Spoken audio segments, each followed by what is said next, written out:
Kwanza kabisa napenda kumshukuru Mwenyezi Mungu mwingi wa rehema kuweza kutufikisha na salama siku nyingine tena. Sisi kama wachezaji kwa upande wetu tunamshukuru Mwenyezi Mungu kwamba tumetoka Singida, tumepata matokeo na tumesafiri salama pia kufika Dar es Salaam, na tumefanya mazoezi yetu ya kwanza jana na leo tunaenda kufanya mazoezi yetu ya mwisho kuelekea katika mchezo wa kesho.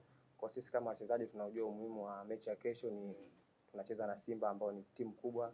Kwa hiyo sisi kama wachezaji tunajua ni advantage kubwa sana kwa upande wetu sisi kuonyesha kile ambacho mwalimu anatufundisha kila siku katika uwanja wa mazoezi.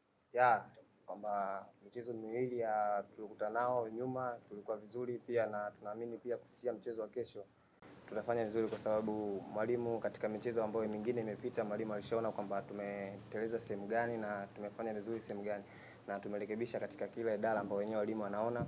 Kwa sisi kwa upande wetu tunaomba tu Mwenyezi Mungu hiyo siku ya kesho aweze kutuamisha salama, na tutatoa kile kilichokuwa bora katika upande wetu sisi kama wachezaji na benchi la ufundi kama mwalimu aliposema. Waga tunazungumza mambo mengi kwa sababu tunajua Simba ni timu kubwa na sisi kama Azam tunajiandaa kucheza na timu kubwa kama hizi. Kwa hiyo hata sisi wenyewe pia sisi ni timu kubwa.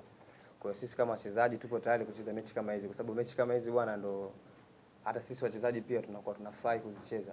Kwa sisi kama wachezaji huwa tunapeana morali, tunatiana nguvu, tunaombeana ili tuweze kufanya vizuri katika mchezo.